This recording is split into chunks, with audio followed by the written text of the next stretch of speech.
Bien, hoy vamos a hablar de genética. Ya estuvimos tocando algunos temas de genética cuando vimos meiosis, cuando hablamos de flujo de información, cuando hablamos de biología reproductiva. Todas esas cosas hablan de cómo los organismos se reproducen y dejan descendientes, dejan progenie, y esa progenie tiene o comparte rasgos de los progenitores, ¿sí? Y ahora la pregunta es, ¿cómo se pasaban esos rasgos? ¿Dónde estaban codificados los rasgos? ¿Qué parte de los organismos contiene la información básica que transmite de generación en generación los rasgos? El ADN. Bien. Entonces, ¿qué era lo que tenían que hacer los organismos y sus partes fundamentales, las células, para poder generar descendencia con el ADN?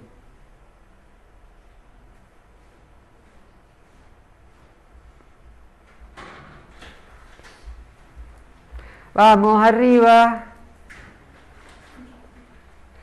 Mirá que si no saben esto ya cancelamos y nos vemos el año que viene, ¿eh? Buen día. ¿Qué tiene que hacer un organismo para poder reproducirse, dejar descendencia que pueda tener información para cómo hacerse a sí misma? ¿Qué tiene que hacer? ¿Sí? Producir un descendiente. Bien. ¿Y cómo hace ese descendiente para saber cómo desarrollarse? ¿Dónde está la información? En un genoma. En un genoma. ¿De qué está hecho el genoma? ¿De qué? ¿De qué está hecho? Cromosomas. ¿Y de qué están hechos? ADN. Bien. ¿Qué hace con ese ADN? Una célula que tiene que reproducirse en dos células. ¿Qué tiene que hacer con el ADN? Meiosis. Meiosis. No. En principio no. Si solo quiere hacer dos células desiguales, ¿qué hace? Mitosis. ¿Y qué quiere decir hacer mitosis? Es para todos, ¿eh? Lo estoy mirando a él porque lo agarré de punto porque acaba de llegar, pero... ¿Qué quiere decir hacer mitosis? Replicar el ADN. ¿Y qué más? Primero se replica. De hecho, eso no sucede en la mitosis. ¿Sucede cuándo? Antes. ¿En qué fase del ciclo celular? ¿En qué parte de la interfase? En la fase S de síntesis. Bien. Entonces, ya replicó el ADN. En la mitosis, ¿qué tiene que hacer con ese ADN? Repartirlo en partes iguales. Bien. Entonces, ese repartir la información en partes iguales y pasarla a la descendencia es el fundamento de la herencia, ¿sí? Es el fundamento de por qué nos parecemos a nuestros padres, por qué nuestros hijos se parecen a nosotros y por qué en general los rasgos se van manteniendo, y también es el principio por el cual la evolución puede funcionar, ¿sí? Porque padres que tienen rasgos que los ayudaron a llegar a ser padres van a transmitir a sus hijos esos rasgos que los ayudaron, y esos hijos van a tener la posibilidad entonces de darle a esos padres nietos que también van a tener rasgos similares. Aquellos padres que nunca llegaron a ser padres porque se murieron antes, porque tenían rasgos que no les eran tan favorables, no van a tener hijos para pasar la descendencia. Evolución y herencia, todo en un solo paquete. Hoy lo que vamos a ver en la primera parte de genética es los principios más básicos de genética clásica.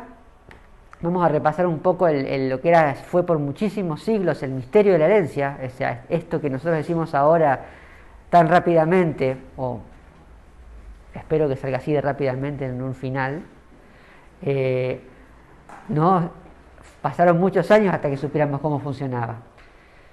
Vamos a hablar después de los experimentos de Mendel, que fue un monje investigador, que fue el primero en proponer un modelo de herencia coherente y acertado, y como suele suceder, completamente ignorado por años. Los principios que él propuso, y con eso ya vamos a tener para entretenernos por el día de hoy. Y mañana vamos a seguir adelante con cómo se complejiza todo esto. Entonces, ¿cómo se le dan los caracteres? ¿Sí? Esta pregunta Es una pregunta que tiene probablemente miles de años. Desde que la humanidad empezó a pensar en cosas, tuvo suficiente tiempo para pensar en cosas, empezó a pensar en cosas como cómo serían los caracteres. ¿Qué se sabía? Las personas que veían que la progenie, es decir, sus descendientes mostraban rasgos similares a ambos progenitores. O sea, todo lo que sí se sabía es que toda progenie, todo individuo que nacía de dos padres, ¿sí? Más o menos reconocidos, pero dos padres al fin. No había ni 3 ni 4, ni se podía reproducir a partir de una sola persona.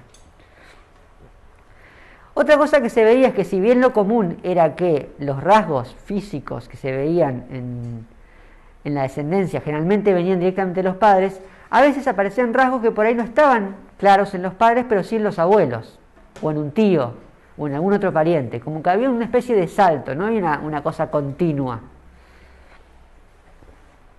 Otra cosa que se veía es que los hijos de un mismo par de progenitores, o sea, los hermanos entre sí, no eran iguales, no eran idénticos. Sí, de hecho, no son idénticos, salvo que sean las excepciones, que es cuando son gemelos univitelinos.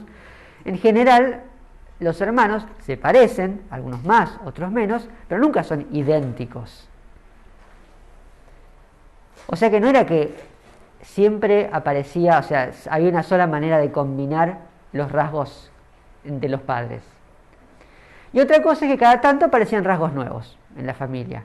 ¿Sí? Es muy común, por ejemplo, muy común, era raro, pero suficientemente común para que se llame la atención, que cada tanto en familias de gente de piel un poco más oscura o incluso de cabellos negros aparecían descendencia pelirroja, que claramente con ninguno de los parientes siendo pelirrojo. Más allá de diversos problemas y acusaciones que aparecían al respecto, en general lo que sucedía es que esas personas tienen rasgos nuevos que habían aparecido de la nada. Las personas, además de preocuparse por sí mismas, se preocupaban por el otro aspecto fundamental de su vida, que eran sus animales domésticos y sus plantas, ¿sí? Y lo que veían es que también las plantas y los animales, cuando eran criados y la reproducción era controlada, se le podía predecir hasta cierto punto al reproducirse qué rasgos iban a tener si uno elegía adecuadamente los progenitores. Entonces, si uno elegía cruzar dos plantas altas, era más probable que las semillas dieran plantas altas. Si uno cruzaba dos vacas de una familia, un toro y una vaca de familias que producían mucha leche, era más probable que esas vacas produjeran también mucha leche, ¿sí? También otra observación es que a veces los miembros de la misma familia, o sea, estamos hablando de una misma familia cercana, podían aparecer con distintos rasgos cuando se criaban en distintos ambientes. Esto era más típico sobre todo de plantas, donde se veía que uno plantaba los mismos set de semillas en un buen suelo y crecían bárbaro, unas plantas enormes, en un mal suelo y crecían raquíticas, ¿sí? Entonces todas estas cosas se sabían desde la antigüedad, de la experiencia propia de las comunidades viéndose y de la experiencia de trabajar con los cultivos y trabajar con los animales domésticos. Como siempre, si bien abundaban teorías, siempre en la antigüedad predominaba mucho el pensamiento mágico y divino, y por lo menos dentro de la cultura occidental fueron los griegos nuevamente los primeros que empezaron a elaborar algunas ideas. Y entonces acá probablemente el primero que vale la pena mencionar es Hipócrates, no porque haya sido un mentor de una idea de la herencia, sino porque representaba una manera de pensar sobre la herencia. Hipócrates es el más conocido como padre de la medicina. Yo lo salteé bastante en la parte de historia de la biología porque casi todas sus contribuciones son a la medicina. Pero Hipócrates fue el que creó esta idea de los humores, ¿no? Hipócrates fue uno de los primeros en que dijo que las enfermedades eran agentes externos y no castigos divinos o cuestiones infernales o demoníacas o más esotéricas. Y una cosa que él decía es que hablaba de los humores, que era una teoría compleja que tenía que ver con líquidos y fluidos corporales que se iban mezclando y que eso es lo que generaba enfermedades, bienestar, alegría, etc. Una idea bastante compleja, pero bueno, de los humores, un humor es un líquido, es donde sale la palabra de estar de buen humor, de mal humor. Y dentro de su idea de los humores, él pensaba que la herencia se lograba porque había humores que iban generando a lo largo de la vida simientes. En todas partes del cuerpo se generaban como distintas semillitas con información de la forma y el estado de esa parte del cuerpo. Y todas esas semillitas iban a un humor, que eran los humores que los progenitores mezclaban durante la fertilización. Y por lo tanto la progenie lo que hacía era heredar una mezcla de esas simientes, ¿sí? Como que heredaba una combinación de las semillas de los padres, y lo que daba era una mezcla en la progenie con un promedio de los rasgos de los padres, ¿sí? O sea que lo que era un modelo donde se adquiría información del individuo adulto, y de todas partes del individuo adulto esa información convergía y se mezclaba en la progenie. Buenas.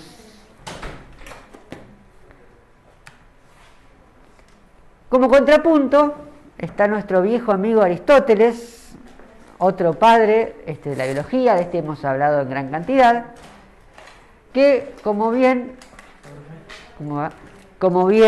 se acordarán, tenía sus propias teorías, se acuerdan de todo lo que estuvimos hablando en la clase de Historia de la Biología. Y lo que él, si se acuerdan, si nosotros mencionamos, uno de sus principios es que la materia tenía movimiento, y ese movimiento le daba su carácter, ¿sí? Y en el caso específico de la herencia, lo que él decía es que el semen del hombre y la menstruación de la mujer eran los elementos constitutivos de la herencia, y que cada uno de ellos estaban compuestos por elementos que tenían movimientos que codificaban los rasgos, el semen del hombre y la menstruación de la mujer. En lo que decía, en su modelo, lo que sucedía durante el acto sexual era que el semen cuajaba en la menstruación, y de ese cuajo es que se formaba el embrión. En particular, ¿se acuerdan que de las 4 formas aristotélicas, las 4 causas aristotélicas, había una que se llamaba el eidos o la forma, que era como el tipo, la forma genérica o ideal de un objeto? Él afirmaba que ese eidos humano o animal, ¿no?, o el eidos de cada especie estaba codificado específicamente en el semen. Mientras que los rasgos particulares, la diáfora que hacían a cada individuo, estaban codificados respectivamente en el semen en el caso de los hombres y en la menstruación en el caso de las mujeres. Aristóteles también tenía esta idea de los elementos y de las características de los elementos y del frío y el calor, lo seco y lo húmedo, ¿sí?, que él tenía en su escala. Según su modelo, la menstruación estaba caracterizada por lo que llamaba el frío, ¿sí? Era un elemento caracterizado por frío y estaba asociado a la feminidad y a la feminización. Por otro lado, el semen estaba imbuido por su idea de calor aristotélico y estaba asociado a la masculinidad.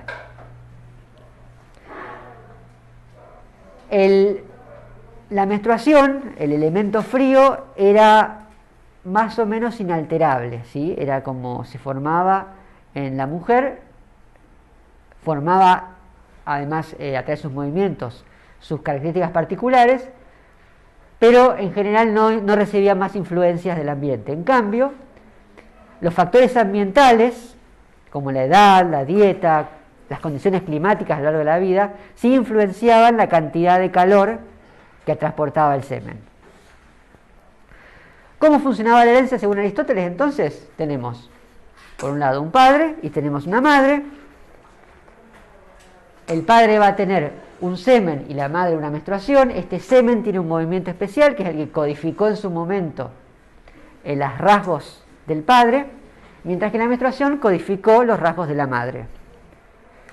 La menstruación lo que hace es transporta una energía fría, de tipo frío, que es más o menos inalterable, mientras que el semen transporta una energía cálida, de calor, que puede ser modificada esta cantidad de calor en función de la edad, la dieta y el tiempo. Durante el acto sexual se combinaban semen y menstruación. ¿Y qué pasaba? Se mezclaban ambos componentes y informaban qué es lo que iba a formar el embrión. Y ahí la pregunta principal, que desde la antigüedad la gente se viene haciendo cada vez que se produce un embarazo, es de qué va a ser. En el modelo de Aristóteles lo que importaba ahí era cuánto calor había y si el calor alcanzaba para superar al frío, el calor del semen alcanzaba para superar el frío de la menstruación. Si no era suficientemente caluroso, si este calor no era suficientemente alto, el embrión era un embrión femenino, daba una nena. Si sí era suficientemente alto, entonces predominaba el elemento cálido y resultaba en un varón. En cualquiera de los dos casos, era el semen el que portaba el eidos, la forma de la especie, que informaba a ambos embriones que iban a ser humanos y no alguna otra cosa. ¿Sí? Esto era una idea. En un momento en que no había microscopios, no había conocimiento de cuestiones celulares, era, digamos, tan razonable o descabellado como casi cualquier otra cosa.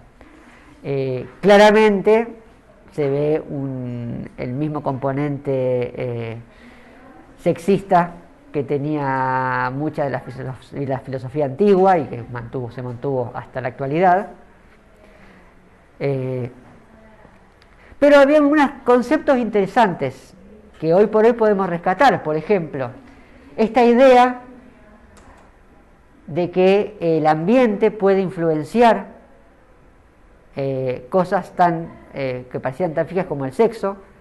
Probablemente Aristóteles había observado la determinación mediada por temperatura que se ve en algunos reptiles y en peces, y por de ahí salió la idea.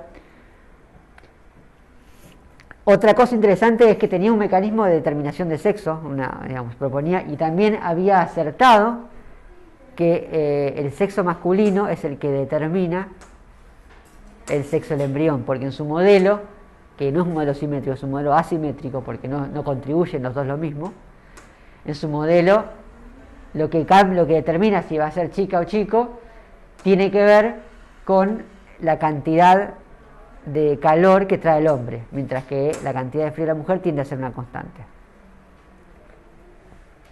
Bien, listo. Adelantamos rápidamente al siglo XVII, ¿sí? Cuando llegamos al siglo XVII, estamos hablando del año 1800 en adelante,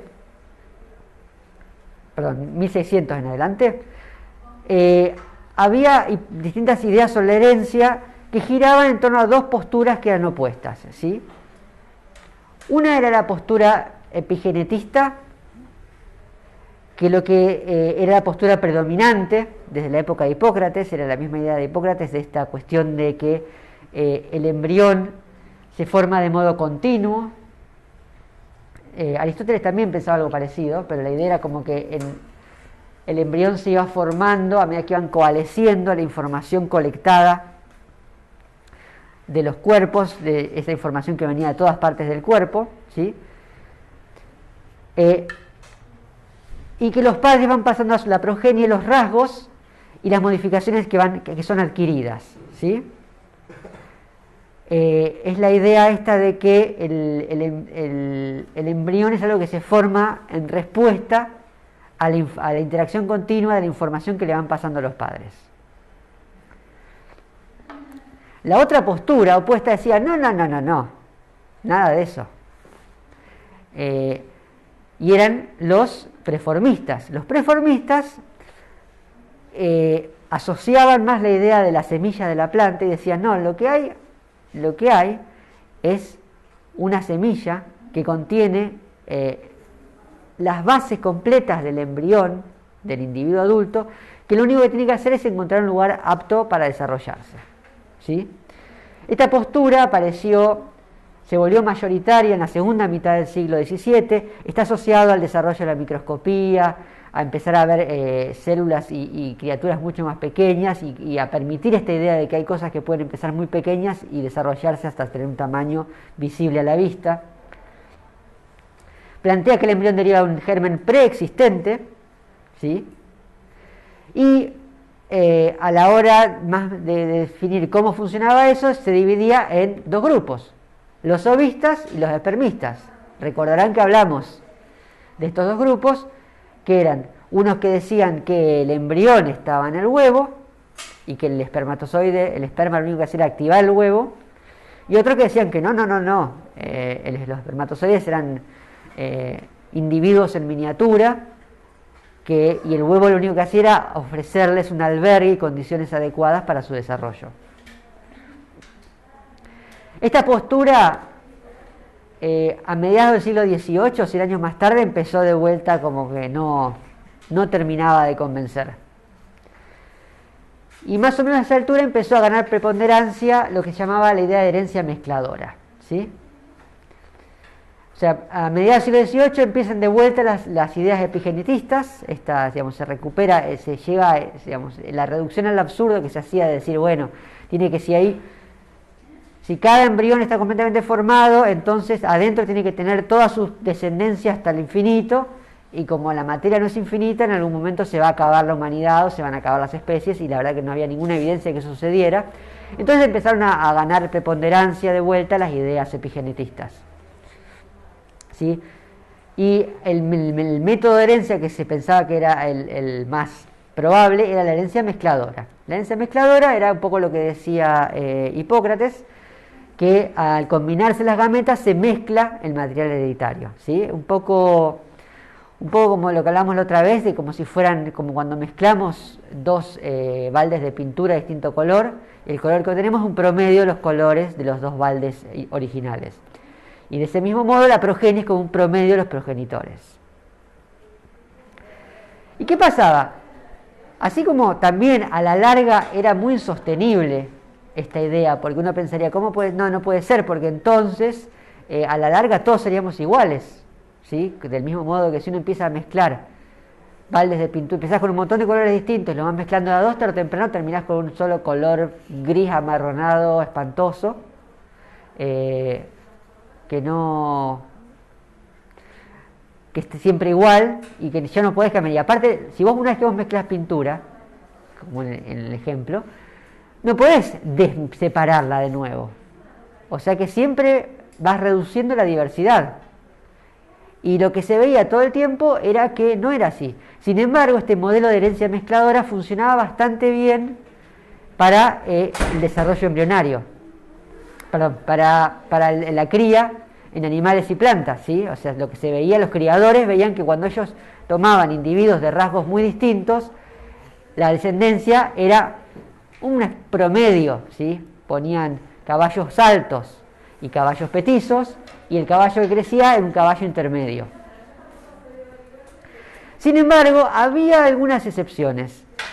Se sabía que había rasgos específicos que no hacían eso, que saltaban como de un estado a otro, sin intermedios, y que a veces desaparecían de una generación a la otra y volvían a aparecer en una siguiente generación.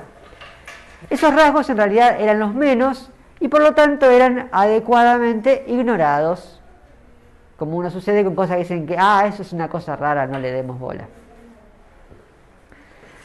Ese era más o menos el clima cuando vivió un señor llamado Gregor Johann Mendel, de profesión monje. Mendel nació en el año 1822 en el seno de una familia campesina.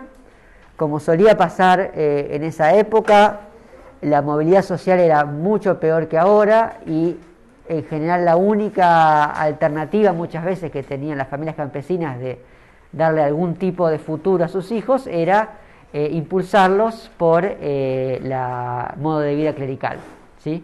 Con lo cual Gregor ingresó bastante pronto a un monasterio en Brunn. En ese momento estaba en Austria, ahora es un lugar que está en la República Checa. En el monasterio lo que tenía la vida monástica es que generalmente solventaba la formación académica de sus pupilos más prometedores. Así que gracias a eso Gregor pudo ir por 2 años a la Universidad de Viena. En Viena estudió física y matemática, ¿sí? Y tras esos 2 años tomó sus exámenes para acceder al título que le iba a permitir dar clases de física y matemática como docente y fracasó rotundamente. Le fue mal, reprobó. No pasó, no sé si habría recuperatorios en esa época, pero en cualquier caso no lo logró, no pudo pasar los exámenes y se volvió al monasterio y se quedó a vivir en el monasterio el resto de su vida. Y en el monasterio fue poco a poco ascendiendo en categoría y llegó a ser abad, que es el director del monasterio. Acá hay una foto de Mendel y sus amigos monjes. Después de mucho pensarlo, estaba buscando de qué evento sería y mi conclusión es que fue en probablemente algún torneo interclaustro de fútbol 11. Claramente, porque se ve que son 11. ¿Cuál es Mendel? ¿Cuál? ¿Este? ¿Otras opciones? ¿Cuál? Arriba hay un montón, ¿eh? ¿Este?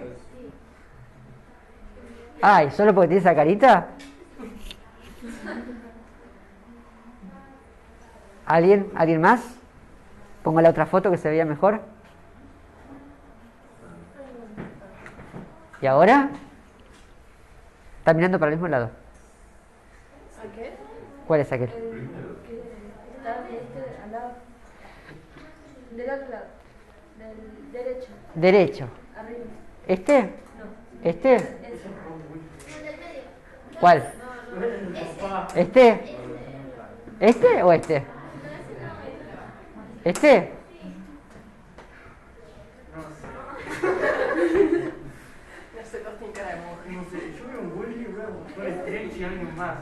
Este es. Hay muchas caras que parecen conocidas, ¿viste? Entre actores, alguno que otro conocido. Hay que señalar primero, alguien es. Sí, no, son todos. De hecho, en la foto están todos los nombres. Y este también fue conocido. Pero este es, y no se ve, obviamente, que con la calidad no se ve, pero lo que tiene en la mano, es el único que tiene en la mano una florcita. Una fucsia es, de hecho. Me imagino que una fucsia europea. Bien. Mendel lo que pudo hacer es vivir la vida, lo que tienen los monasterios, decíamos, por todo lo aburrido que se puede imaginar que es la vida de un monje, es bastante tranquila. Y tenés tiempo de pensar, tiempo de hacer cosas. Probablemente tuvo más tiempo porque fue monje gracias a que reprobó esos exámenes, a que lo que hubiese tenido si hubiese aprobado y se hubiese dedicado a la docencia. Es más, estoy seguro. Bien, ¿qué sabía Mendel? Mendel sabía, como a Mendel le gustaba mucho la jardinería y fue muchísimos años encargado de los jardines y los huertos del templo, del monasterio, sabía que los agricultores conocían lo que llamaban líneas puras, ¿sí? Las líneas puras eran varietales, podían ser o cultivares o razas, si eran animales, que tenían rasgos que eran bastante constantes y cuando se cruzaban entre sí, o sea, la descendencia también mantenía esos rasgos, ¿sí? Y eso le permitía predecir que si uno cruzaba individuos de la misma línea pura, iba a obtener individuos con los mismos rasgos de esa línea pura, ¿sí? Eso sigue siendo cierto con muchas razas, sobre todo con razas de animales domésticos, que uno trata, digamos, la gente trata de cruzar animales con otros de la misma raza para mantener esos rasgos deseables en esa línea en particular. Por otro lado, se sabía que si uno cruzaba distintas líneas, lo que se producía era una progenie híbrida que tenía una combinación de rasgos de cada línea parental. ¿Sí? Y lo que se veía es que la mayoría de los rasgos eran intermedios, los rasgos parentales, pero algunos mostraban el rasgo original de una de las líneas o de otra de las líneas, ¿sí? De un progenitor o del otro. Lo otro que se sabía es que cuando cruzabas, tomabas individuos de la misma especie, ¿no? Esto espero que sea obvio para todos. De la misma especie, cuando cruzaba individuos de dos líneas puras distintas, los hijos de toda esa cruza, en general, combinaban rasgos y la combinación era bastante pareja, ¿sí? Como que los hermanos se parecían todos bastante. Ahora, si agarrabas a esos hermanos y los volvías a cruzar entre sí, la siguiente generación ya era mucho más variable, ¿sí? Y había desde algunos individuos que se parecían mucho a uno de los abuelos o al otro, a individuos que mostraban combinaciones que nunca antes habían aparecido, ¿sí? Y eso era algo llamativo.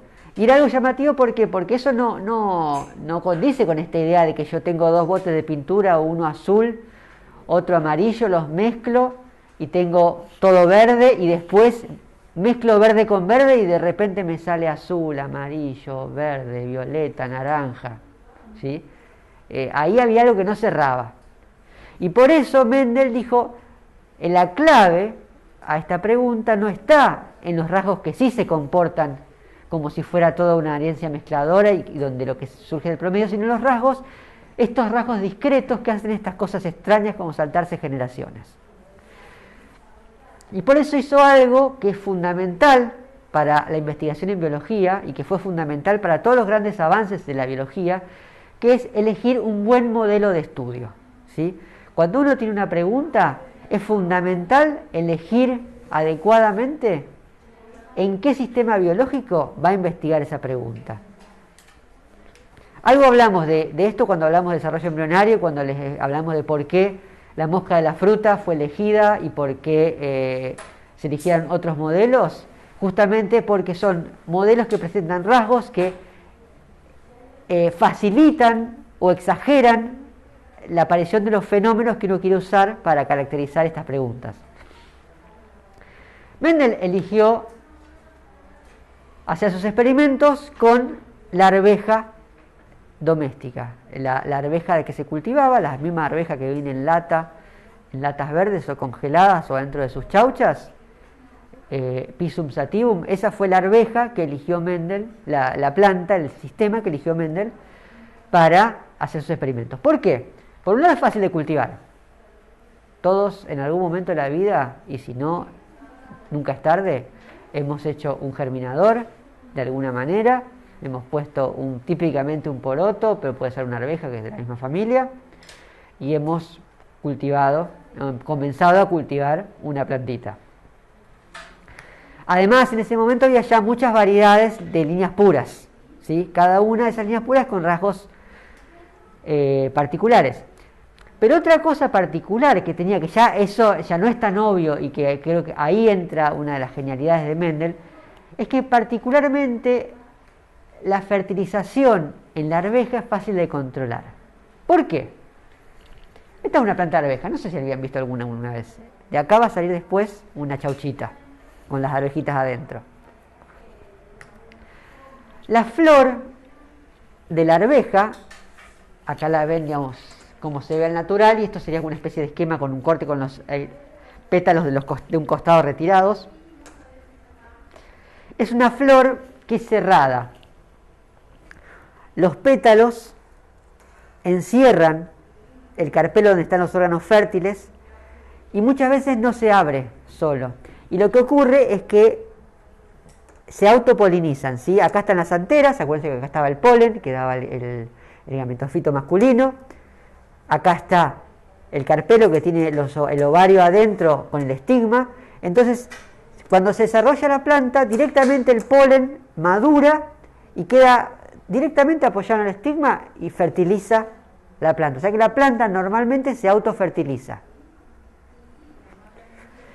Y no es muy difícil, si uno espera, cuando en el estadio temprano del desarrollo de la flor, que todavía no maduraron las anteras y por tanto el polen todavía no va a fertilizar nada, uno lo que puede hacer es, con cuidado, en una planta, uno abre con una tijerita, disecciona un poquito, recorta todas las anteras para que el polen de esa planta nunca pueda llegar a madurar sin fertilizar, y después toma polen maduro de otra planta y con eso fertiliza con un pincel y con eso fertiliza el estigma.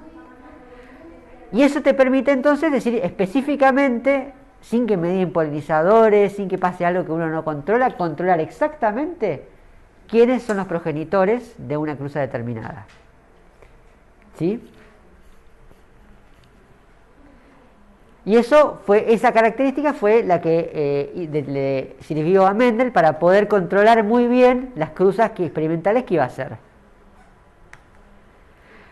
Otra cosa que tenían las arvejas es que estas distintas variedades tienen caracteres con rasgos discretos, es decir, rasgos que no tienen intermedios, eran una cosa o la otra, y eran características de cada línea pura. Mendel eligió 7 rasgos. El color de la flor, había flores púrpuras y flores blancas. El color de la semilla, la arveja podía ser amarilla o verde, y además la forma podía ser lisa o podía ser como toda arrugadita. También eligió el color de la vaina, la forma, si era así como inflada o era de estas vainas que tienen tan como achupinadas a la forma de la semilla. Y después también tenía plantas que tenían un tallo más largo y plantas que tenían un tallo más corto, y plantas que tenían las flores en las axilas de la planta, o sea, como más hacia adentro, y otras que tenían terminales más en las puntas de las ramas. Todos estos rasgos, Mendel se fijó que no había intermedios, no había semillas que fueran amarillo verdoso, ni flores que fueran rosas. ¿Sí? ¿Qué fue lo que hizo entonces? Lo que empezó a hacer es, él empezó primero, agarró y dijo, bueno, vamos a cruzar individuos de 2 líneas puras con rasgos distintos.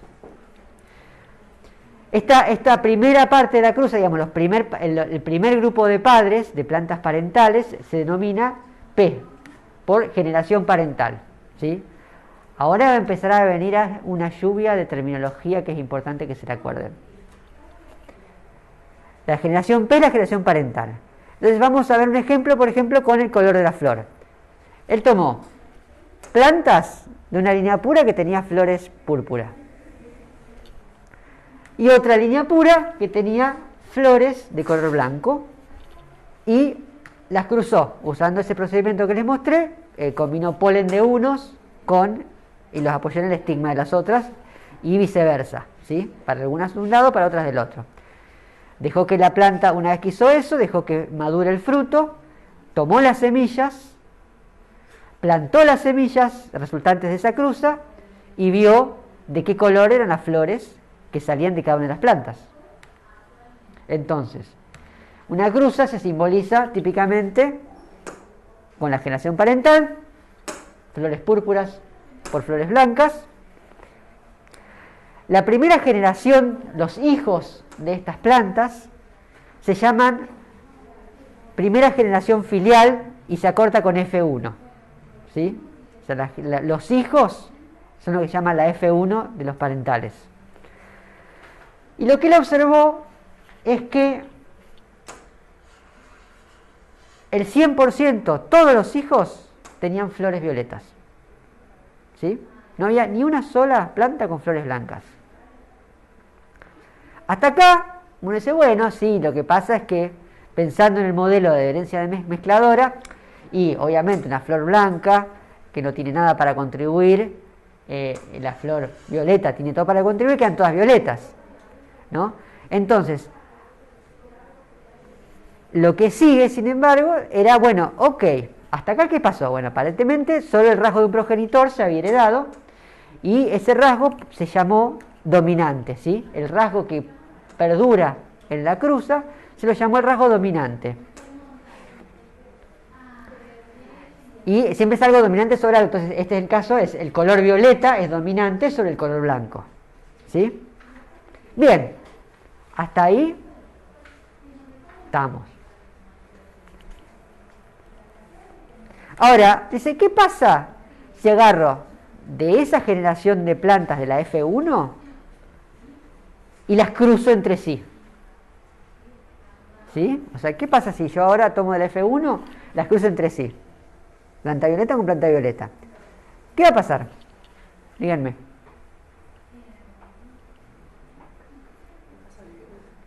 Va a salir violeta.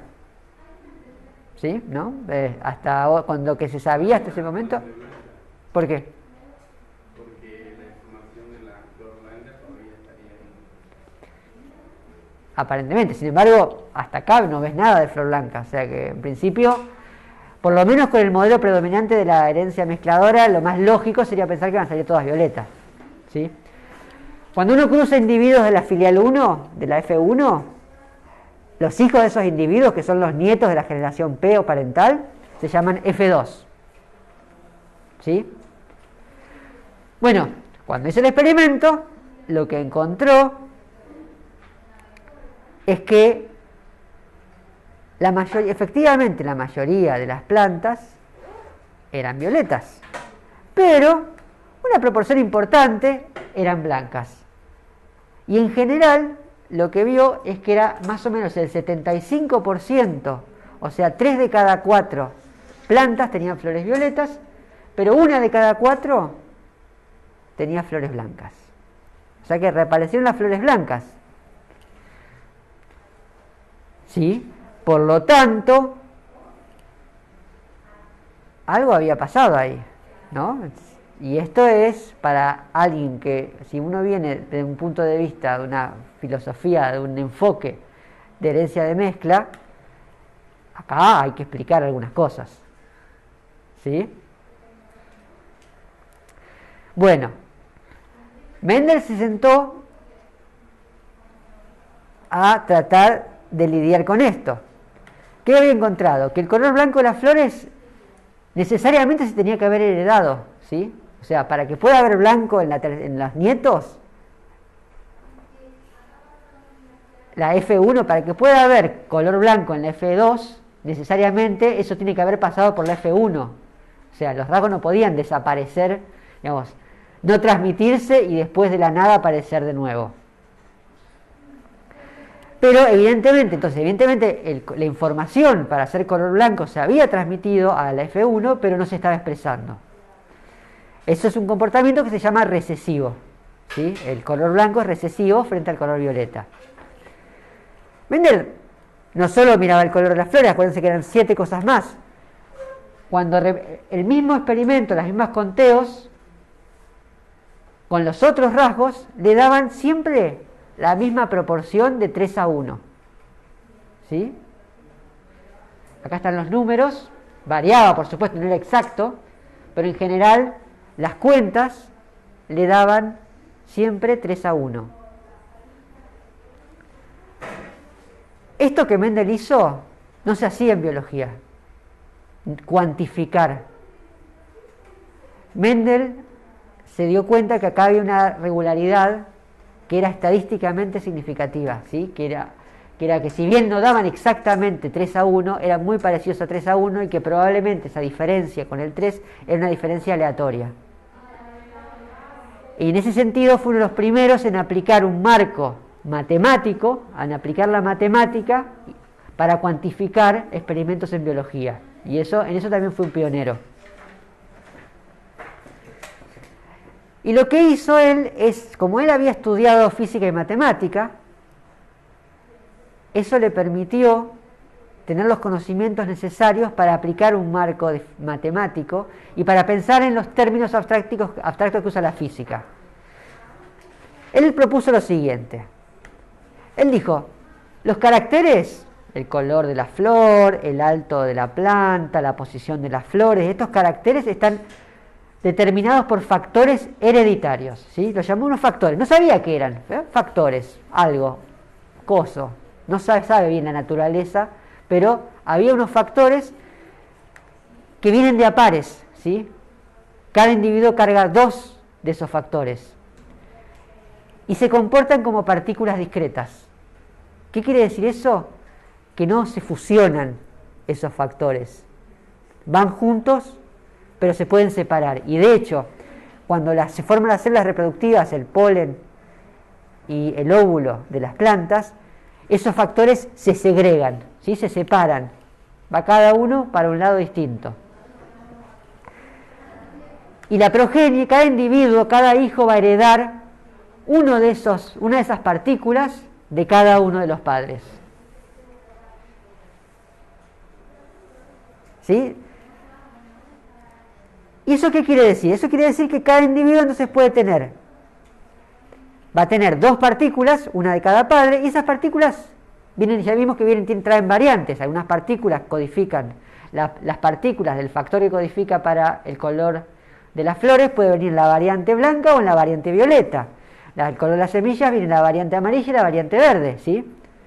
Entonces, ¿qué pasa? Pueden tener un individuo, le puede haber tocado la misma variante para ambos miembros, para ambas partículas, ¿sí? Esas variantes es lo que llamamos alelos, ¿sí? Y cuando las dos partículas son similares para un factor dado, decimos ahora que ese individuo es homocigota para ese carácter, ¿sí? O sea que un individuo que tiene las dos partículas informando el color de la flor, que dicen violeta y violeta, es homocigota para color violeta. Por otro lado, si las dos partículas son distintas, si hay dos variantes, ¿sí? Entonces, si hay dos alelos distintos, entonces se dice que es heterocigota. Entonces, un individuo podría tener dos partículas, una que dice flor violeta y una que dice flor blanca.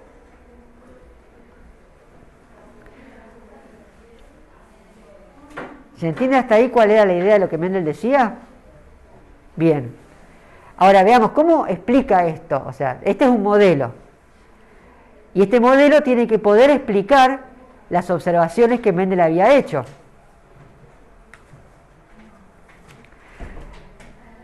Entonces, un poco más de terminología, para que no se aburran.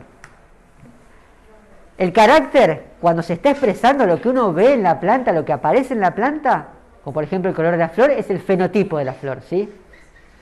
Una flor o es blanca, o es violeta, o tiene algún otro color. Ese es su fenotipo, es lo que se expresa. Una flor o es alta o es baja. Las semillas o son amarillas o son verdes, ¿sí? Ahora, las partículas de información, las variantes presentes en ese individuo, ahí puede ser distinto. Por ejemplo, las variantes del color de flor pueden tener las dos variantes de violeta, o puede tener una variante de blanca y una variante violeta. Sin embargo, la flor no puede ser violeta y blanca a la vez. Entonces, las variantes, la combinación de variantes se llama genotipo, ¿sí? Y entonces tiene que haber algún tipo de regla que diga, bueno, si dado un genotipo, ¿cómo sabe, digamos, qué determina el fenotipo? O sea, si yo tengo información para violeta, información para blanco, ¿cómo sé si la flor va a ser violeta o blanca?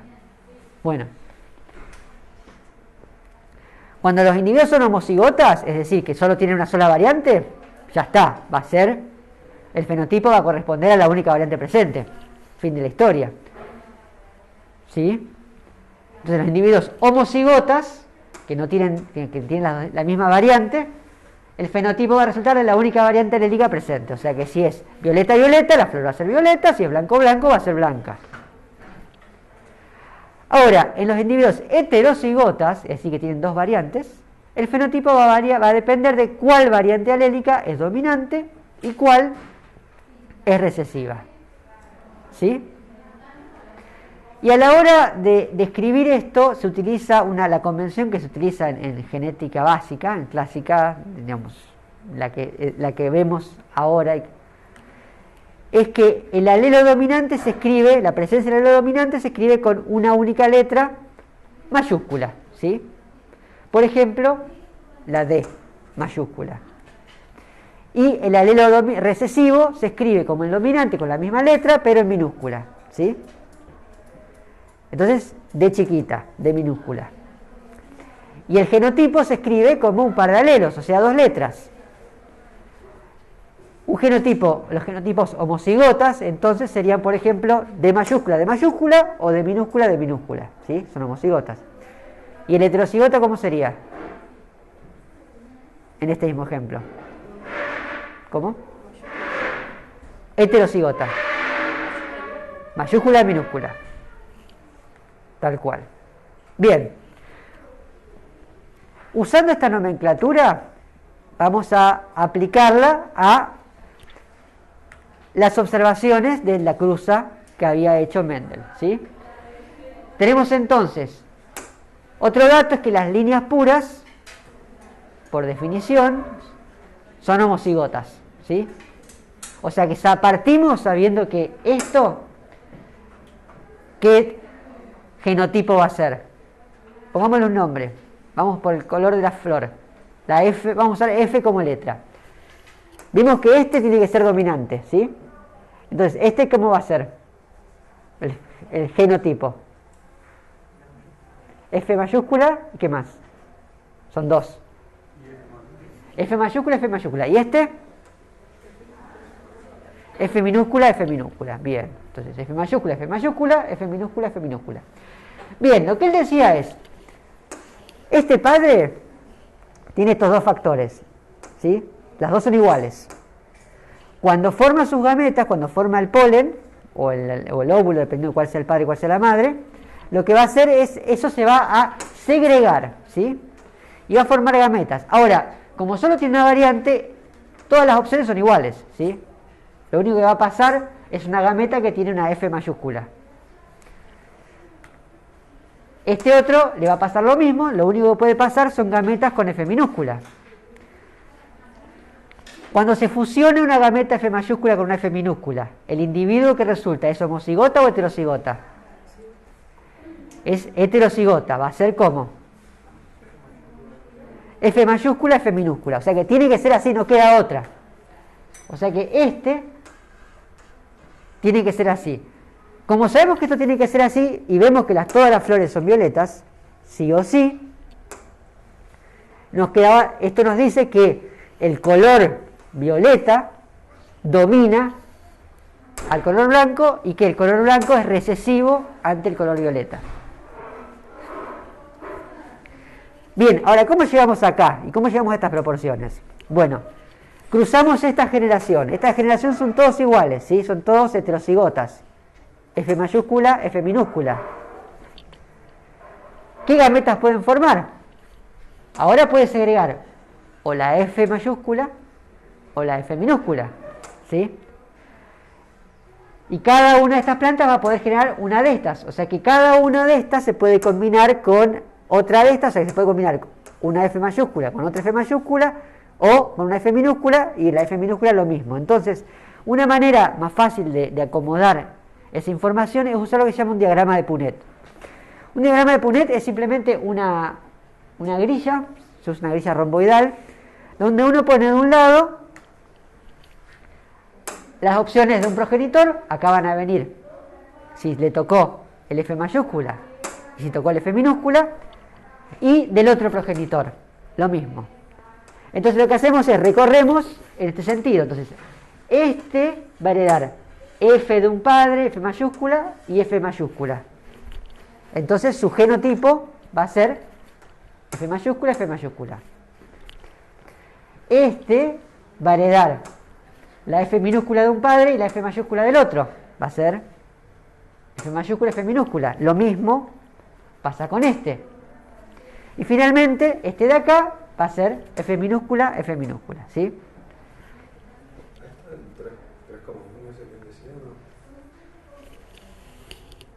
¿Cómo es este individuo? ¿Homocigota o heterocigota? ¿Cómo? Homocigota. Este, heterocigota. Este y este, homocigota. Ahora bien, ¿cómo va a ser el fenotipo de este individuo? ¿De qué color van a ser las flores? Violetas. Bien, no cabe duda. Genial. ¿Cómo van a ser las flores de este? Violetas. ¿Por qué? porque hay un alelo dominante, F mayúscula, que dice violeta, y un alelo recesivo que dice blanco. El dominante es el que determina el fenotipo. Este es lo mismo, ¿verdad? Bien. ¿El verde sería el blanco? Sí, es lo mismo. En realidad es exactamente lo mismo. Claro, pero es F1 eso, ¿o no? Todo esto es F1, perdón que no se confundan esta F con esta F. Ah, claro. Buen punto, la próxima voy a cambiar la letra. Y finalmente, ¿cuál es el fenotipo de esta? Blanco. Bien, entonces fíjense que esto predice que por cada 4 hijos, 3 van a ser violetas y 1 va a ser blanco, pero esas son las proporciones fenotípicas. Pero los genotipos van a tener 1 que va a ser homocigota dominante, 2 heterocigotas y 1 homocigota recesivo. ¿Sí? Y así es como llegamos a esta proporción de 3:1, que es igual a 75-25%. ¿Sí? Y esto se aplica igual a todos los otros caracteres que Mendel había medido. ¿Sí? ¿Cómo queda? ¿Estamos bien hasta ahí? Bueno, Mendel no se quedó ahí, hizo más cruzas. Mendel, hizo esta primera observación asociada a un único carácter, y sus resultados señalaban que para cada carácter estos factores hereditarios se estaban segregando y se volvían a combinar en ese modelo que le había mostrado. Ahora, ¿qué pasaba cuando había... hasta ahí es todo mirando de a un carácter a la vez. Ahora, las plantas tienen todos los caracteres juntos, ¿sí? Los 7 que mostré y un montón más van todos juntos, no es que la planta es solo una flor de un color. Entonces, ¿qué pasaba cuando había más de 2 caracteres con esa segregación? Mendel le interesaba empezar a mirar qué pasaba con las combinaciones de caracteres. Entonces, por ejemplo, ahora vamos a ver qué pasaba con la forma y el color de las arvejitas, ¿sí? Recuerden que habíamos dicho que las arvejas podían venir en forma lisa, ¿sí? La típica arveja que viene en una lata, o a veces había arvejas rugosas, ¿sí? Esta arveja rugosa no es una arveja que era así y se secó, sino que es una arveja que uno abre la vaina y ya está así como toda arrugadita. Otro rasgo es el color, ¿sí? Había arvejas, variedades que tenían el color amarillo en la semilla y otras que eran verdes, ¿sí? Y esto se combinaba, o sea que podía haber semillas rugosas y amarillas, verdes y lisas, y así.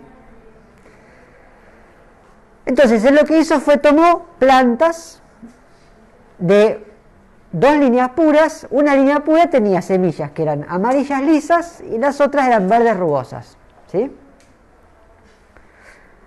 Y lo que hizo fue cruzarlas, ¿sí? Y cuando las cruzó, obtuvo un F1 donde el 100% de las semillas era lisa y amarilla. Hasta acá no era muy distinto a lo que había visto con el color de las flores o con un solo carácter, ¿sí? Había un carácter que evidentemente era dominante para la forma y otro carácter dominante asociado al color. ¿Cuál era el dominante para la forma? Lisa. ¿Cuál era el dominante para el color? Amarillo. Luego tomó, yo una cosa no les dije, pero para lo bueno que tenía las arvejas de Mendel, que le ahorraban mucho trabajo, es que para cruzar la F1, como es básicamente la planta cruzándose consigo misma, no necesitaba cruzar entre plantas. Ahí directamente dejaba que la planta haga la suya, haga sus propias semillas, porque ya la planta, si uno no la tocaba, se autofecundaba. Como estos son todos iguales, o sea, se pueden autofecundar y te van a dar un F2, sin mucho más trabajo que dejarlas crecer y que hagan semilla. Ahora, cuando vio la F2, lo que observó fue algunos individuos, la gran mayoría, eran lisos y amarillos. Muy poquititos eran verdes y rugosos. Y eran muy poquititos, no era 3:1 como el otro, era bastante menos. Pero además aparecieron cosas que no existían en la generación parental. Combinaciones nuevas. Aparecieron arvejas que eran lisas y verdes y amarillas y rugosas. Cuando Mendel cuenta cuántas hay de cada una, y repite los experimentos y aparte de esto con distintos caracteres, combinaciones de pares de caracteres, lo que encuentra siempre es que la combinación de caracteres dominantes, la que aparecía acá, aparece en una proporción de 9 sobre 16. Estos caracteres nuevos aparecen 3 sobre 16 y el recesivo doble aparece solamente una vez cada 16 plantas. O sea que, ¿qué pasó con el 3-1 que venía antes? Bueno, ahí lo que hace entonces, lo que va a hacer es, va a proponer su segundo principio. Los principios muchas veces los llaman las leyes de Mendel. A mí me parece que es un término poco afortunado, pero da igual si te llaman leyes o principios. Él lo que dice es que los factores hereditarios de cada carácter se agregan independientemente de otros caracteres, ¿sí? O sea que, ¿cómo se separa en una gameta? ¿Qué le toca a una gameta? Si el A grande o A chica, o sea, si uno de los dos le toca a una gameta u otra, es independiente para un carácter que para otro. O sea que es independiente cómo se segregan los alelos para el color de cómo se segregan los alelos para la forma, ¿sí? Y entonces la probabilidad de un fenotipo dado de múltiples caracteres es la combinatoria de probabilidades de cada carácter. Si no vieron estadística, probablemente esto no les sea tan obvio. ¿Qué quiere decir? Así que lo vamos a ver. Volvamos entonces a el resultado experimental. Tomamos una parental con estos caracteres, un F1 y el resultado. Bien, empecemos por, vamos a llamar al factor que determina la forma de la semilla, lo vamos a llamar con la letra L, por liso, ¿sí? Porque liso claramente es el dominante. Entonces, el fenotipo de este, ¿cómo va a ser? Si es línea pura. L mayúscula, bien. Y para este va a ser L minúscula, ¿sí? Rugoso es L minúscula. Entonces, ¿cómo va a ser? El genotipo. L minúscula. Y para el color, al color lo vamos a llamar A por amarillo, ¿sí? Lo llamamos por el dominante. A mayúscula indica amarillo, A minúscula indica verde, ¿sí? Entonces, ¿cómo va a ser? A mayúscula, y va a ser, y cuando los combinamos, va a ser L grande, L chica, A grande, y va a ser L chica, A chica. Algo así, ¿sí? Bien, ahora en realidad va a ser lo mismo que en el caso anterior, con la diferencia de que tenemos que llevar la cuenta de los dos caracteres, ¿sí? Uno por un lado, otro por el otro, y combinarlos. Entonces, como en el caso anterior, estos son todos iguales, son homocigotas, así que solo pueden generar un tipo de variante. Van a generar gametas que van a tener, sí o sí, una L mayúscula, A mayúscula, no queda otra, ¿sí? Ahora cada gameta, fíjense que cada factor se agrega por separado y lleva todos los factores. Y lo mismo con esta, ¿sí? Por lo tanto, si solo se puede combinar uno de estos con uno de estos, ¿cómo va a ser el genotipo de la F1? Va a ser heterocigota, doble heterocigota. ¿Y cómo va a ser?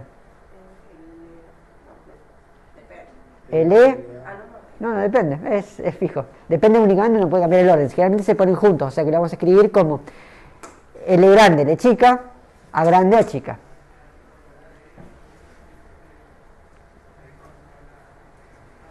Bien, hasta acá está claro. Y fíjense, esta combinación me va a dar el fenotipo del dominante y este genotipo me va a dar el fenotipo del dominante para el color, ¿sí? Por eso son lisas y amarillas. Hasta ahí fácil. Ahora, el problema que viene ahora no es un problema, es una complicación, es que ahora tenemos que combinar esto para armar las gametas. Y ahora sí que hay opciones. Mira que hay opciones. Podemos combinar. Empecemos por la L grande, ¿sí? L grande se puede combinar con A grande y formar una gameta L grande A grande. L grande se puede combinar con A chica y formar una gameta L grande A chica. L chica se puede combinar con A grande y formar una gameta L chica A grande. Y la L chica se puede combinar con A chica y formar una gameta L chica A chica, ¿sí? O sea que ahora hay 4 gametas posibles, ¿sí? Y si se fijan, las 4 son más o menos igualmente probables, ¿sí? Que va a haber una de cada... Estas 4 se reparten equitativamente el pool de gametas, ¿sí? Entonces, ahora, cada una de estas se puede cruzar con cualquiera de estas, consigo misma, digamos, con una igual o con alguna de estas otras 3, y así para todas. Entonces, ahora sí vamos a necesitar un cuadro de Punnett. Y ese cuadro, si tenemos 4 de un lado y 4 del otro, ¿cuántos casilleros tiene que tener? 16. Entonces, en este cuadro de Punnett vamos a poner de un lado uno de los parentales con sus 4 gametas y otro lado otro parental que van a ser las mismas 4 gametas, ¿sí? Y ahora procedemos a completar. Acuérdense, esto se lee, entras por este lado primero y por este lado segundo. Entonces, entrando por acá y después por acá, ¿qué genotipo me genera? Genotipo. L grande, A grande. ¿Sí? Es un doble homocigota dominante. L grande, A grande. Este de acá, ¿cuál es el genotipo? L grande, A grande, A chica. Y lo mismo para el que está de este lado, ¿sí? Como es simétrico.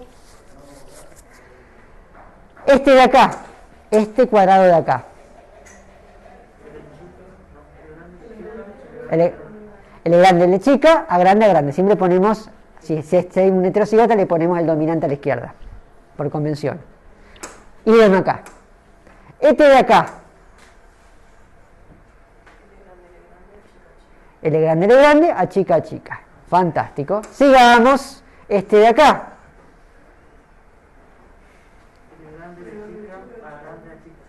Bien. Y mismo acá. Vamos con este.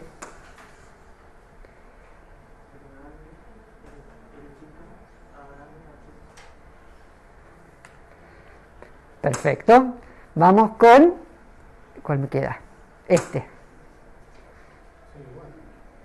No.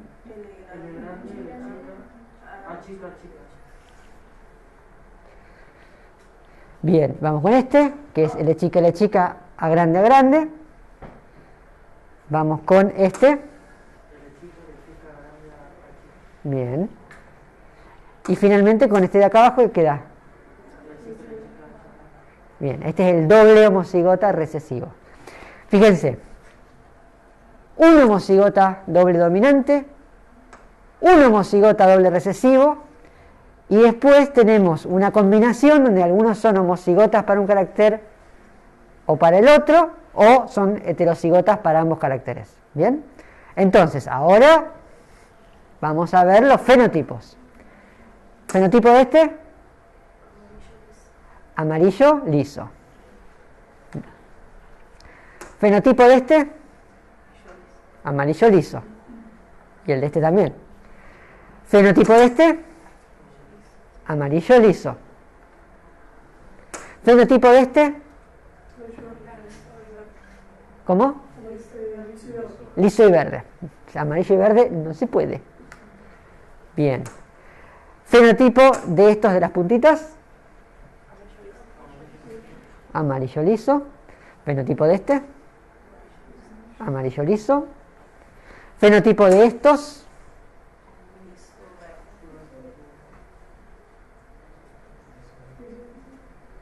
Liso verde. Fenotipo de este. Rugoso amarillo. Fenotipo de estos. Bien. Y finalmente fenotipo de este. Bien. O sea que acá tenemos los 4 tipos de fenotipos. Vamos a contarlos. Vamos a contar amarillo liso. 1, 2, 3, 4, 5, 6, 7, 8, 9. Vamos a contar liso verde. 1, 2, 3. Amarillo rugoso. 1, 2, 3. Y verde rugoso. 1.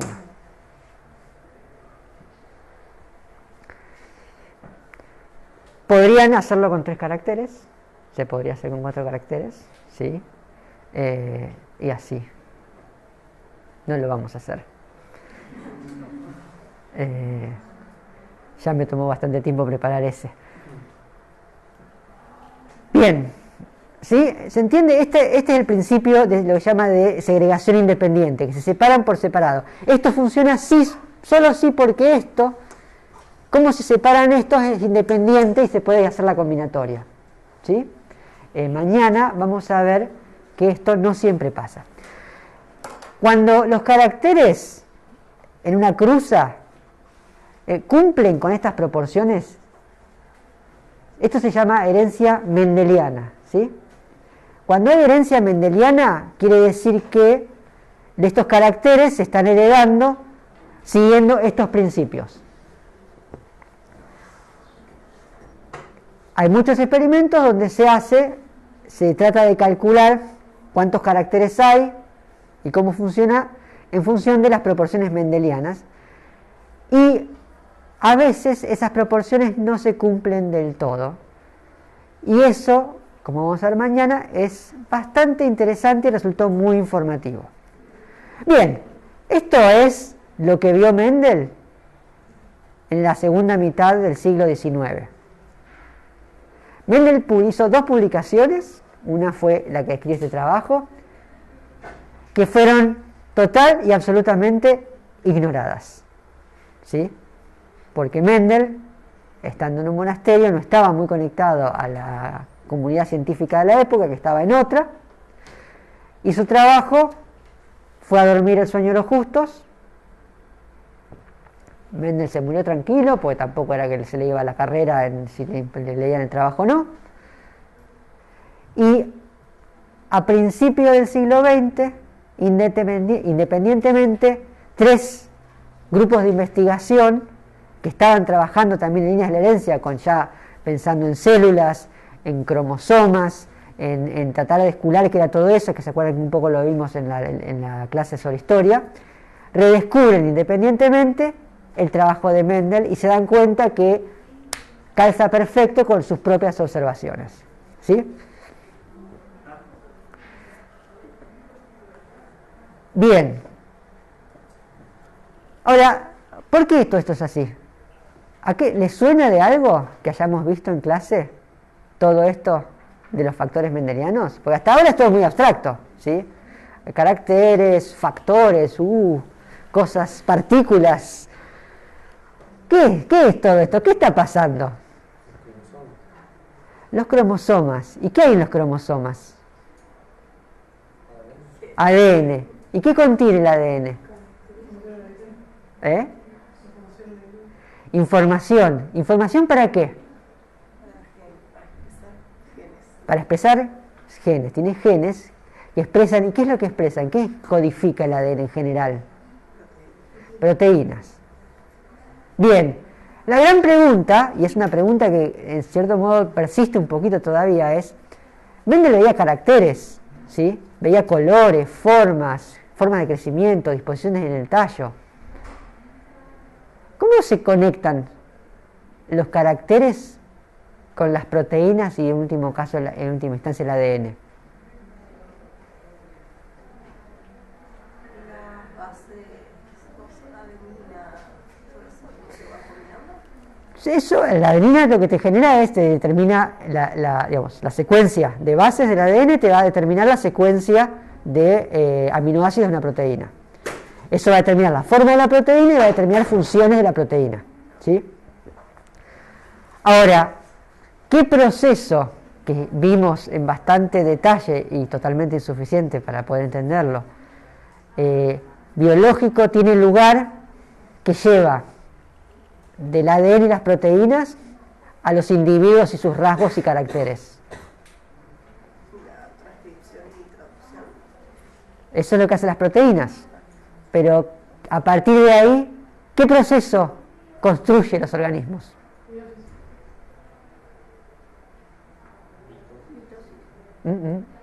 Mitosis ayuda, necesitas hacer células. Pero si no, Más grande. Más grande todavía. El desarrollo, ¿sí? Durante el desarrollo lo que es justamente es la transformación de toda esa información que está codificada en esa red de interacciones entre moléculas, que va generando células que se van organizando en un organismo. El que tiene los caracteres es el organismo, ¿sí? Las células no son rugosas, no hay un carácter rugoso para las células. Y por lo tanto no hay un gen, una proteína, la proteína de la arveja rugosa. ¿Por qué hay arvejas lisas y arvejas rugosas? Porque hay una proteína cuyo rol es incorporar agua al interior del tejido de las semillas que van a formar la arveja. Cuando esa proteína es deficiente, no ingresa suficiente agua y la arveja, en vez de quedar redondita e hinchada, queda toda arrugada, ¿sí? Ese es el mapa que lleva de estos factores, estos alelos que generan cambios en los caracteres, a lo que nosotros sabemos hoy de genética molecular, ¿sí? Entonces, estas variantes alélicas, estas variantes amarillo o verde, con el amarillo y el verde pasa lo mismo. Hay un proceso de maduración de la semilla que normalmente hace que la semilla, que inicialmente es verde, pierda su clorofila y pase a ser amarilla. En las variantes verdes lo que sucede es que hay una proteína que no funciona bien y por lo tanto no logra llegar a ese proceso y la arveja se mantiene verde. Fíjense que hay un carácter que también es el color de la chaucha, de la vaina. Lo mismo, hay una proteína que al no funcionar bien, una variante alélica, una versión de esa proteína, una versión del ADN que codifica para esa proteína, que no funciona adecuadamente y por lo tanto no se desarrolla hacia un color amarillo, sino que se queda en color verde, ¿sí? Eso es algo muy importante porque aún hoy la mayoría de la gente, incluyendo muchos biólogos, piensan en los genes como algo que codifica caracteres. Se habla del gen del color de ojos, el gen de si el pelo es liso o ondulado, el gen de tener los pies deformes o no, el gen de tengo la nariz así o asá, el gen del gato que tiene pelo negro, el gen del gato que tiene pelo blanco, ¿sí? Y lo cierto es que los genes no codifican caracteres. Los genes codifican proteínas y esas proteínas a través del desarrollo y de la fisiología hacen cosas y lo que vemos como caracteres o como variación en los caracteres es qué pasa cuando esas proteínas funcionan distinto del resto. Y eso es lo que nosotros traducimos como carácter. Entonces, la única manera que podemos entender adecuadamente el desarrollo, la genética y el paso entre el genotipo y el fenotipo es a través de entender el desarrollo. Por eso es que le hice tanto hincapié en las últimas semanas a hablar de desarrollo. Bien, entonces las variantes alélicas de los factores de Mendel a lo que son las distintas versiones, los distintos alelos de un mismo gen, ¿sí? O sea, son variantes que pueden variar en tan poco como en una base, pero justo esa base te cambia un aminoácido que justo te cambia cómo funciona la proteína. Y se reparten, se segregan, como decía Mendel, uno para acá y uno para acá durante las gametas. ¿Por qué? Porque están codificados en lo que llamamos los cromosomas homólogos. Esto sale de una de las mismas filminas que usamos hace un par de clases, ¿sí? Entonces, por ejemplo, acá tenemos un cromosoma que tiene un alelo para flores púrpura y otro que tiene un alelo para flores blancas. Cada uno en un cromosoma de un par homólogo. ¿Sí? Y las versiones, como decíamos, de un mismo gen para en cada par de cromosoma se llama alelos. ¿Y cómo se explica la segregación y la segregación independiente de caracteres? Y ahora sí, todo vuelve. De eso se trataba la meiosis. Algo había dicho cuando hablamos de meiosis, que probablemente en ese momento sonaba bastante más abstracto. Pero la idea justamente es que si yo tengo caracteres en pares homólogos, por ejemplo, supongamos que acá tenemos nuestra forma de la arveja y acá está nuestro color de la arveja. Cuando se produce la meiosis, lo que va a pasar es que se van a separar. Por un lado se separa el par homólogo y se lleva cada uno, se lleva para un lado y para el otro, un carácter u otro carácter. Y como estos están en distintos pares, se segregan independientemente. Acuérdense que habíamos dicho que la segregación de cada par era independiente de lo que pasaba con el otro par. O sea, ahí es donde entra lo que toca, la suerte loca. Y ahí está la recombinación, ¿sí? Y eso es la base del principio de segregación independiente, que es que la segregación de pares homólogos es lo que explica la separación de los alelos, que era el primer principio de Mendel, y que cómo se segregan o se reparten las 4 cromátidas de un par homólogo es independiente de lo que pasa con los otros pares homólogos, ¿sí? Y eso es lo que da lugar al segundo principio de Mendel. Y esto es lo que permite una enorme cantidad de combinaciones posibles de alelos de distintos genes. Y ahora bien, vamos a hacer una pregunta. ¿Qué pasa si esos genes, si esos caracteres están codificados por genes que están en el mismo cromosoma? Ahí sí no son independientes. ¿Eh? Ahí sí no hay segregación independiente. Ahí no hay segregación independiente. ¿Nunca? ¿Se acuerdan qué otra cosa pasaba en la meiosis?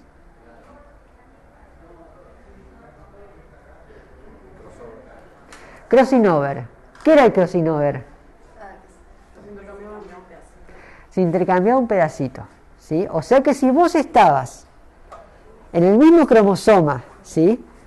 Y se intercambió ese pedacito, de repente eso se volvió independiente, ¿sí? Ahora, pensándolo de nuevo, suponete que 2 genes cualquiera que están en el mismo cromosoma. Siempre hay un evento de crossing over en algún lugar del cromosoma, ¿sí? Eso siempre ocurre. En todo evento de meiosis siempre sí o sí hay un evento de crossing over.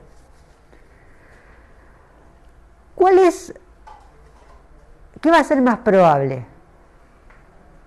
Que ese evento de crossing over, a ver, vamos al revés. Va a ser más probable que haya un entrecruzamiento y por lo tanto se separen esos 2 genes si están cerca o si están lejos. Yo tengo un par de genes que están muy cerquita, ¿sí?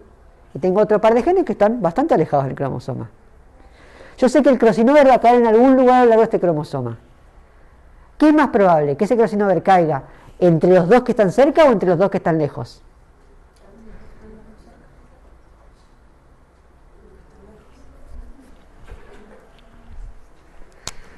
Tengo 3 genes, A, B y C en el cromosoma. ¿Qué va a ser más probable? ¿Que el crossing over caiga entre A y B o entre A y C?